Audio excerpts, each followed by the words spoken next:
Oh, qué episodio, qué mirada crítica tenemos acá en La Manzana Mordida, porque resulta que la semana pasada Fer hacía las primeras impresiones sobre el MacBook Pro M1 Pro. Y bueno, había algunas opiniones que hasta le merecieron un meme sobre sus reacciones, en las que parecía un niño enfadado porque no se comportaba como se esperaba. Esto generó un montón de controversia y un hilo de tweets en el cual nos han intentado nuevamente evangelizar y nuevamente erróneamente. Así que vamos a contestar eso, vamos a explicar de qué se trata y un episodio bastante técnico desde las características específicas de cómo se comporta un SoC, es decir, un System on a Chip, y algunas partes sobre este lado B que podría tener tanto el MacBook como todo el universo y el ecosistema de Apple. Pero comencemos analizando específicamente lo que sucedió, haciendo algunas pruebas y una combinación específica en el cual se generaba en simultáneo la captura de la pantalla mientras que se generaba la exportación de un video en Final Cut Pro. Tanto el QuickTime capturando la pantalla en el M1 como exportando, como en el M1 Pro. Y los resultados aparentemente eran negativos para la serie M1 Pro. Y ahí comenzó la controversia. Y dentro de las características que se presentaron y algunos de los comentarios que se hicieron, toda esa situación me hizo recordar mucho a lo que pasó oportunamente con el Ford Pinto y la característica particular de una empresa en la cual en el caso de Apple es fabricante tanto del hardware como del software. Y aún más, en el caso de ese experimento, es fabricante del software que corre en su propio sistema operativo en su hardware específico, porque tanto Final Cut Pro como QuickTime son programas que se ejecutan, son programas propios de la misma compañía y del mismo ecosistema, que se ejecutan concretamente en un sistema operativo que está optimizado para ese entorno de hardware. Y te cuento por qué me recordó a la historia del Ford Pinto. Resulta que ante un pequeño impacto trasero, un choque o incluso estacionando, impactos muy inferiores a la marca que se utiliza como para considerar un golpe, un choque de 40 km por hora, impactos muy inferiores a esa velocidad podían generar fuego, podían generar que se incendiara el vehículo por una media superior a la media que se producía en esa misma época con el resto de los autos. Y luego de algunas investigaciones se notó que el caño que une la parte en la que vos le pones gasolina y el tanque, el depósito de la misma gasolina, bueno, tenían algunas situaciones de montura que ante pequeños impactos y fundamentalmente en ángulos específicos se desconectaban y vertía el combustible. Esto ante una pequeña chispa o el mismo pavimento en alta temperatura generaban que se prendiera fuego con mayor frecuencia que la media de los autos. Evidentemente una situación que se dio y que luego demostraron en el juicio que no había tenido los testeos suficientes antes de salir al mercado. Incluso es más, y hay muchas historias sobre el Ford Pinto, no todas son reales, pero se dice.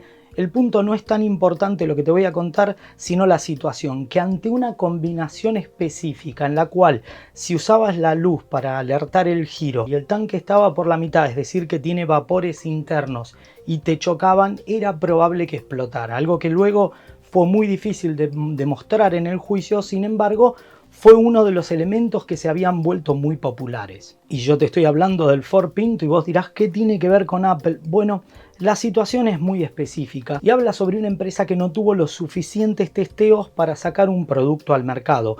Algo que, vamos a decir, Apple últimamente ha sido muy desprolijo con algunas situaciones y aún más con el agravante de que es el dueño del hardware y del software, que ninguna de las decisiones de diseño de hardware le son ajenas, es decir que la misma compañía que diseña desde el chip hasta toda la infraestructura no puede no saber o no conocer algunas características. Y sin entrar en los comentarios obvios de los errores más graves de Apple recientes como los teclados Butterfly o el error de cálculo en el cerrado de los teclados de los MacBook que hacían que las teclitas se marcaran en la misma pantalla, y sin entrar en la catástrofe que resultó el Antenna Gate, por el cual tuvieron que darte una funda porque si sostenías tu teléfono, bueno, no funcionaba, perdía señal por la misma acción de sostenerlo en la mano.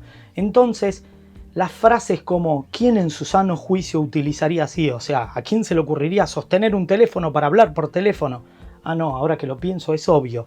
Y además uno compra el hardware, el equipo, la computadora para hacer lo que uno tiene ganas y lo hace de la manera que sea. Evidentemente, como en el caso del Ford Pinto, es responsabilidad de la empresa brindarme la mejor experiencia. Y te voy a contar que últimamente esto del lado B se da con demasiada frecuencia. Hace exactamente un año Apple lanzaba los 10 bits Dolby Vision en la serie del iPhone 12, recordarán. Y 96 días más tarde, es decir, le llevó 96 días que lanzaran una actualización pública tanto de iOS, iPadOS y de macOS para soportar que esos 10 bits se vean bien en el resto del ecosistema que funciona en 8 bits. Incluso le llevó tiempo que el AirPlay desde tu propio iPhone se pudiera comunicar con el Apple TV para obtener una buena calidad. Es más, grababas un video y los videos sincronizados con iCloud, cuando lo veías en un iMac se veían quemados y horribles porque lo estabas viendo en una unidad que soportaba e interpretaba un espacio de color de 8 bits en vez de 10 bits. Casi 100 días. Date cuenta que toda esa experiencia era ridícula y además no dependía de una sensación o de una actitud de usuario haciendo algo para lo cual no está supuesto, porque los 10 bits venían encendidos by default, algo que ahora no sucede, los tenés que encender. Pero originalmente te venían precargado como parámetro la grabación en 10 bits y el resto del ecosistema no lo soportaba. Y evidentemente ese tipo de acciones afectan la experiencia de usuario y la interpretación y la vinculación que tiene un usuario con una marca específica de productos.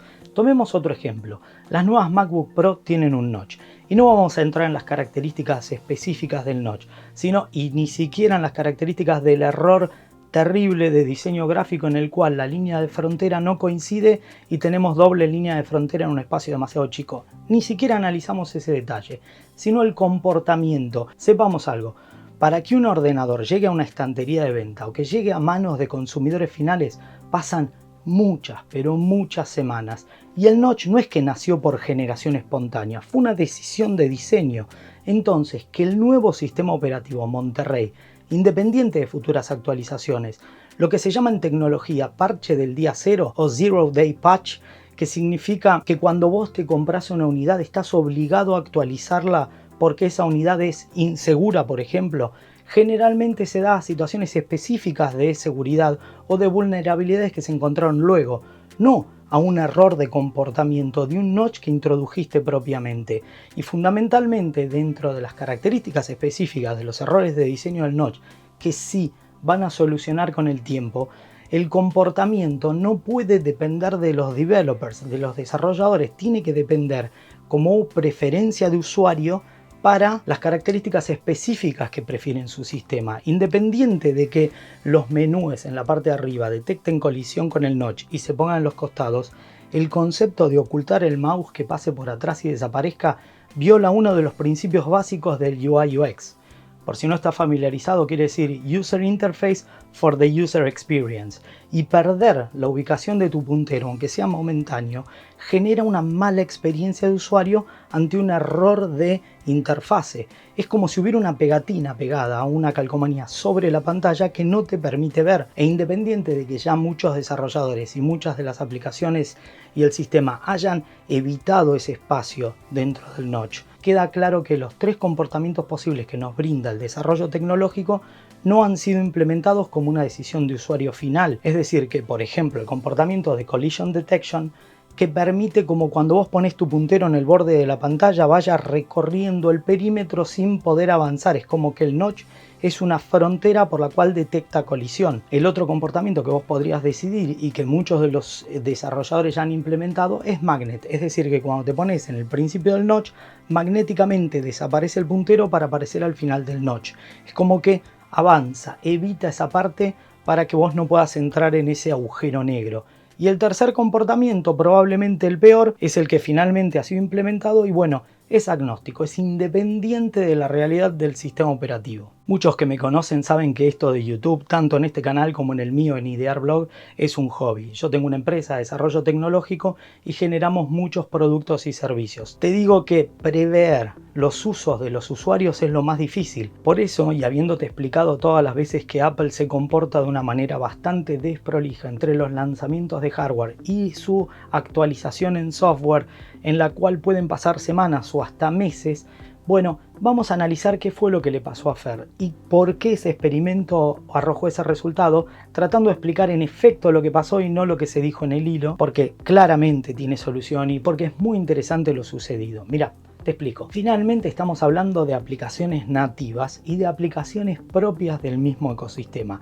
En ese caso, QuickTime va a tratar de utilizar el mejor segmento de hardware y las mejores características de los recursos para obtener el mejor resultado con el mínimo consumo. Entonces, QuickTime, y teniendo un SoC, un System on a Chip, buscará la parte, el área del códec que haga el mejor encoding de video.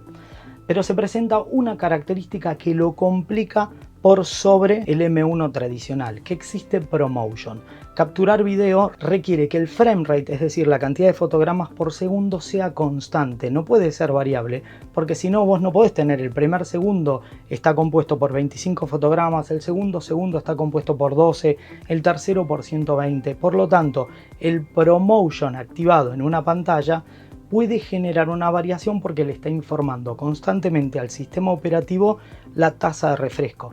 Y Apple es una empresa que no confía en sus usuarios, es una empresa que dice no tomes ninguna decisión, las tomamos nosotros por vos. Evidentemente no siempre las toman bien y por ese motivo en las bocinas y en los sistemas de sonido de Apple, por ejemplo, no hay ecualizador, porque Apple asume que vos no vas a poder elegir el gusto que tenés particular a cómo oír música mejor que ellos mismos sobre los parámetros que a ellos se les ocurren, que son independientes de tu gusto particular. En este caso, QuickTime, que es una herramienta genial, no tiene ninguna configuración por la cual vos le puedas decir la cantidad de tasa de refresco que querés para que lo capture, sino que va a capturar la tasa en la cual está basada la pantalla: 60 Hz, 60 FPS, 120 Hz, 120 FPS, pero hay un ligero conflicto cuando la tasa es variable.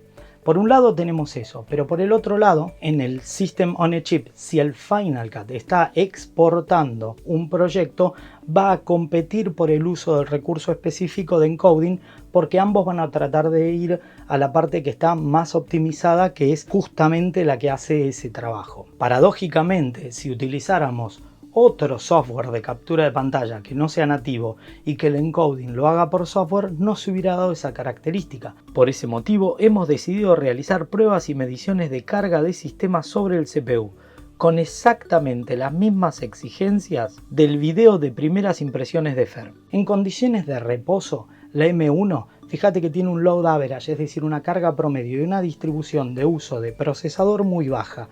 Si estamos capturando con QuickTime exclusivamente, sigue siendo muy baja y el load average también sigue siendo muy bajo, lo que demuestra que ese proceso no lo está haciendo el CPU, sino lo están haciendo otras áreas y motorizándose con el GPU. Entonces apagamos el QuickTime y prendemos exclusivamente el Final Cut Pro, y fíjate que si bien consume un poco más de lo que es el CPU para tareas de mantenimiento de sistema, sí está primero en el uso de procesador, pero tampoco es tan grave. En combinación, si encendemos la captura de pantalla y también el Final Cut, fíjate, si bien sube evidentemente el load average en tiempo real, es decir, la carga promedio del sistema en peticiones a ese mismo servidor por iteraciones de vuelta, pero además el porcentaje general de uso de CPU sigue siendo bajo, sigue siendo administrable.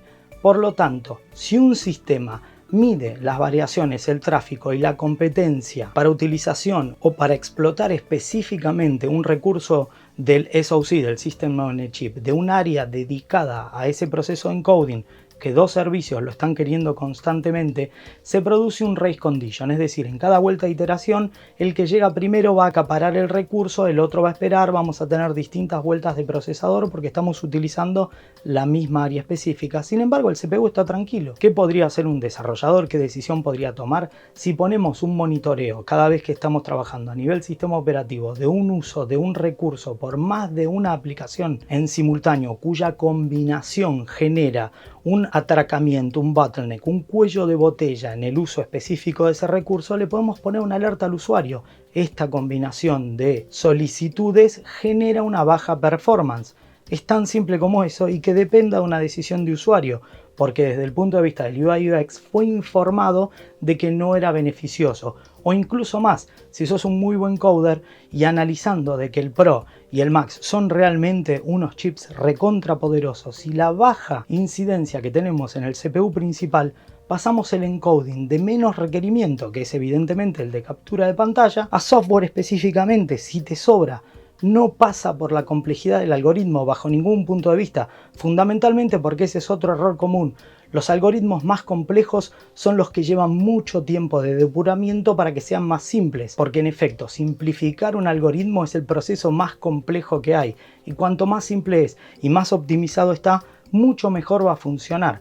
Por lo tanto, no es que están utilizando algoritmos más complejos de más calidad, sí están analizando más información, pero están compitiendo por recursos específicos. Lo que sí hemos notado en varias ocasiones, de hecho un poco más frecuente que en la media de los sistemas, es que realiza tareas de indexación o acceso a los file systems, y esto se comprueba incluso en momentos de reposo y trabaja mucho sobre el almacenamiento, tomando un excesivo 166% de tiempo de CPU e incrementando el load average a 16.70. Por lo tanto, también es muy probable que el cuello de botella sea la exportación y haya sido por archivos muy grandes y un manejo no del todo eficiente del almacenamiento, que sumado a las tareas regulares del sistema han bajado la performance. Obviamente todo esto se soluciona con simple optimización. Pero hemos notado también un consumo excesivo de memoria y ese consumo se podría dar por muchas situaciones, pero en este momento en particular la noticia es que evidentemente va a tener que sacar un parche Apple porque Monterrey en la última actualización introdujo un memory leak. Eso significa que uno de los consumos de memoria no libera la memoria luego de utilizarla y a medida que va generando un loop va incrementando esa memoria incluso de maneras desproporcionadas. Lo complicado de este leak es que no se aplica exclusivamente a procesadores M1 o a procesadores de serie Intel. Muchas máquinas, te diría que casi todas, en procesos que son intensivos de uso y administración de memoria, no están trabajando con la suficiente eficiencia para luego liberarla. Si eso no sucede, el sistema necesita descargar esa memoria en el disco. Ese proceso de dumping de la memoria entre la RAM al disco podría incrementar el tráfico y por eso en muchos casos se está notando una baja performance. Así que tranquilos, es totalmente solucionable. A hoy la noticia es que existen varias de esas situaciones e incluso la última actualización de Monterrey estaría briqueando, estaría complicando en procesadores más viejos Intel y podríamos estar de cara a la primera problemática real que tenemos en este periodo de transición entre la serie Intel y la serie M1. Pero no considero que sea mucho más grave que eso. La noticia concreta es que ese memory leak está afectando también la performance de muchos procesos y concretamente Final Cut es uno de ellos. Sin embargo, lo que debería hacer el sistema operativo es, cuando pasa todos los daemons, que son pequeños programas que corren a nivel sistema operativo, a nivel kernel, verificando el estado general de la máquina, por la cual puede decidir desde un comportamiento diferente ante baja batería, un throttling, es decir, bajar la velocidad del procesador ante alta temperatura, también debe decidir que esos dos procesos están insumiendo más tiempo del procesador y de los recursos de encoding. Así que es muy simple y lo van a solucionar. Esto es muy alentador porque es uno de los SoC más brillantes y con mejor diseño. Desafortunadamente el software aún no ha estado, y hablo del sistema operativo, no específicamente de QuickTime o de Final Cut, que ellos simplemente deben entregar la información y el que debe decidir qué recursos se utiliza es el sistema operativo. Aquí existe una característica de crecimiento y mejora increíble. Y esto demuestra que aún no hemos visto lo mejor de estos procesadores. Estos procesadores, evidentemente, el resto del sistema operativo de Monterrey no ha sido optimizado al 100% en la utilización de sus recursos descomunalmente poderosos. Así que a mí me da, en esencia, cuando vos lo mirás y decís no es lo que parece, lo que podemos leer como resultado de ese experimento es que lo que parece es que cuando esté optimizado, oh por Dios, lo que va a ser el funcionamiento de estas máquinas. Realmente muy positivo. Y bueno, lo seguiremos cubriendo en nuevos episodios en La Mirada Crítica, porque ya saben, mi nombre es Fabián Fernández, somos La Manzana Mordida y prometemos hacerlo. Elige cualquiera de estos vídeos recomendados y sigue disfrutando de más contenido.